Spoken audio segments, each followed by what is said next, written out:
आचार्य श्री के चरणों में बारंबार नमोस्तु नमोस्तु नमोस्तु। हे गुरुदेव, मेरी शंका यह है कि जो बिसलरी का पानी और ये जो नलों में पानी आता है वो और कुएं के पानी में क्या अंतर है, और सबसे श्रेष्ठ पानी कौन सा है जो पीने में हम जो उपयोग में लाते हैं। नमोस्तु भगवान। पानी कौन सा शुद्ध है जो ग्रहण करना चाहिए, ये आपका प्रश्न है। देखिए, सबसे शुद्ध पानी तो जो है झरने का पानी होता है, जो ऊपर से बरसात का पानी होता है। ये बहुत ही शुद्ध पानी होता है और इसमें मिनरल्स भी बहुत अच्छे होते हैं और स्वास्थ्य के लिए लाभदायक भी हुआ करता है।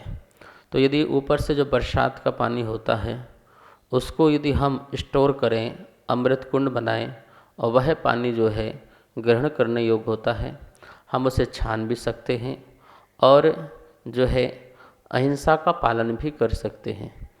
जो झरने आदि का पानी होता है, जो पहाड़ों से आता है, वो भी बहुत शुद्ध पानी होता है और उस पानी में जो है बहुत सारे विटामिन्स भी होते हैं, बहुत सारी चीज़ें ऐसे मिनरल्स होते हैं जो शरीर के लिए लाभदायक होते हैं और छान करके प्राशुक करके उसे हम ग्रहण भी कर सकते हैं।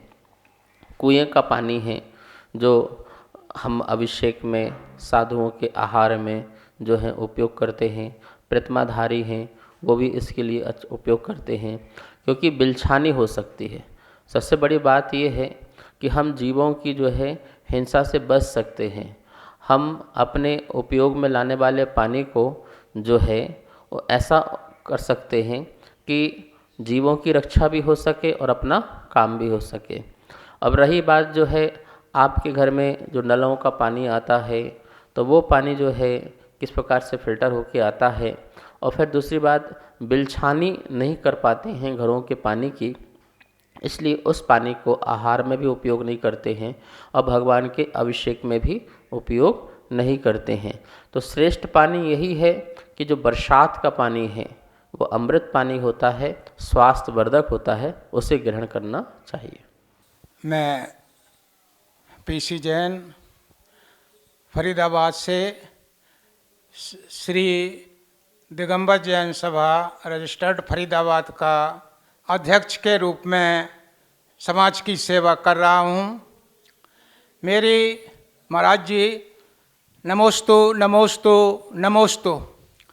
मेरी शंका ये है कि हम लोग गाड़ी चलाते हैं और कई बार बड़े फास्ट रोड होते हैं और जिन रोड पर बीच में गाड़ी खड़ी करना भी खतरनाक होता है। अगर गाड़ी खड़ी करेंगे तो पीछे से कोई टक्कर मार देगा।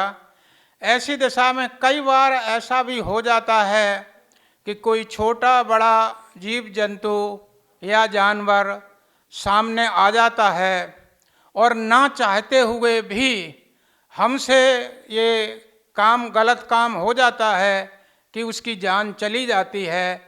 हम लोग बहुत दुखी होते हैं।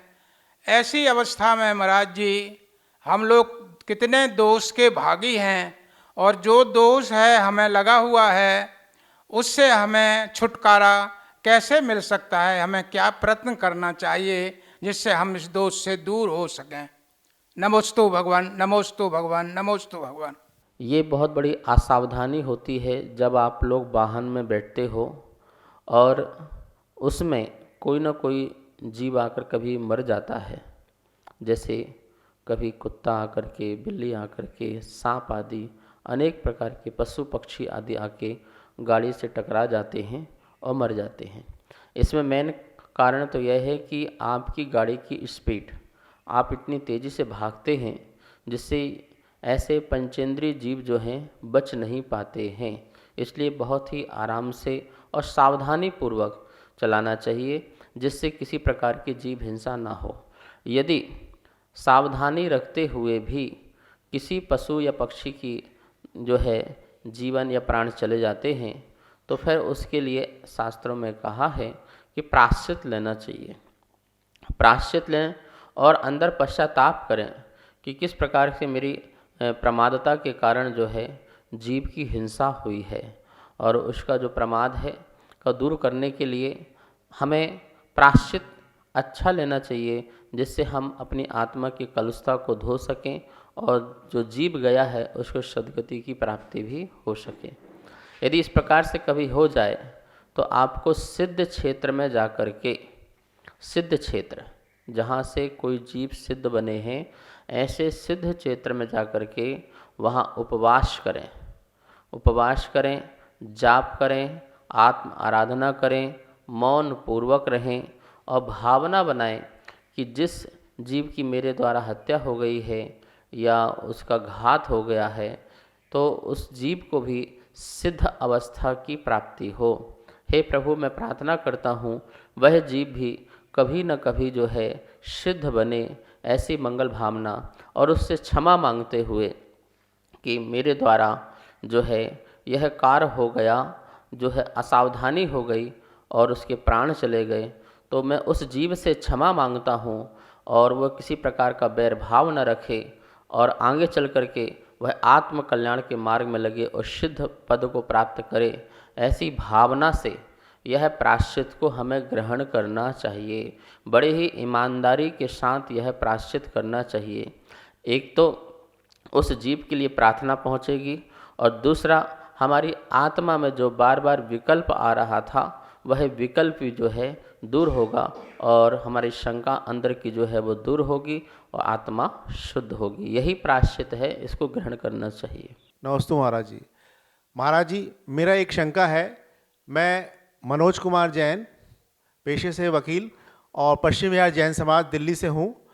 और मेरी एक शंका है कि जैसे आज वैसे जैन समाज में काफ़ी परिवर्तन भी हो रहा है और हम लोगों का भी प्रयास है कि दिन में शादी की जाए अपने बच्चों की, और आने वाली पीढ़ी के लिए भी एक हम मैसेज देना चाह रहे हैं। और महाराज जी, हमारी शंका ये है कि क्या शादी हम मंदिर के प्रांगण में या मूर्ति जी के, भगवान की मूर्ति के सामने कर सकते हैं? उसमें कोई किसी प्रकार की अभिनय या किसी प्रकार का कोई दोष लगता हो तो महाराज जी कृपया समाधान दें, रास्ता बताएं। नमस्ते महाराज जी। जैन शास्त्रों के अनुसार जो विवाह पद्धति है वह बहुत ही सात्विक पद्धति है और धार्मिक तरीके से करने लायक है।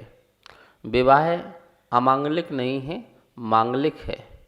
विवाह मांगलिक इसलिए है कि जो वर और वधू हैं, मतलब लड़का और लड़की हैं, वह साधना के मार्ग में जा रहे हैं। कौन सा साधना के मार्ग में? ब्रह्मचर्य अनुव्रत के मार्ग में, शील व्रत को धारण करने जा रहे हैं। क्यों? क्योंकि जैसे ही धार्मिक विवाह होगा तो बच्चों को नियम दिया जाता है कि तुम्हें अपने पति और पत्नी को छोड़ करके किसी और के प्रति कभी भी गलत विचार, भाव या कार्य नहीं करना है। इस बात को ध्यान रखते हुए सौदार संतोष व्रत का पालन करना है। तो ये देखो, वासना को निमंत्रण नहीं है, वासना पर नियंत्रण है और यही नियंत्रण को कहते हैं शील व्रत। और इसी शील व्रत के प्रभाव से जो जीव है इस लोक में भी सुखी होता है, पर लोक में भी जाकर के सुखी होता है। हमारी 16 सतियों ने शील व्रतों के पालन करके किस प्रकार से अपने जीवन को बहुत आगे तक ले गए हैं, यही भाव रखा जाता है। शास्त्रों में आदिनाथ पुराण में आचार्य जिनसेन स्वामी ने कहा है कि जो पुण्य का आश्रम हो, पवित्र आश्रम हो अर्थात मंदिर हो, इस स्थान पर सिद्ध प्रतिमा के सम्मुख जो है वर वधू जो हैं फेरे लेंगे, विवाह करेंगे, मांगलिक कार्य करेंगे और वहाँ पर गुरु आदि का उनको उपदेश आदि भी प्राप्त हो सकता है। और वो नियम लेंगे कि हम आज से देव शास्त्र गुरु के भक्त होंगे, हम जो है अहिंसा का पालन करेंगे, साधुओं की सेवा करेंगे, वैयावृत्ति करेंगे आदि अनेक प्रकार से धार्मिक कार्य, मद्य मांस आदि का त्याग करेंगे। इन सब का नियम लेते हुए धार्मिक विवाह, सात्विक विवाह जो है हुआ करता है। ये शास्त्रों में व्यवस्था है और ये ऐसा ही होना चाहिए। इस कार्यक्रम के पुण्यार्चक थे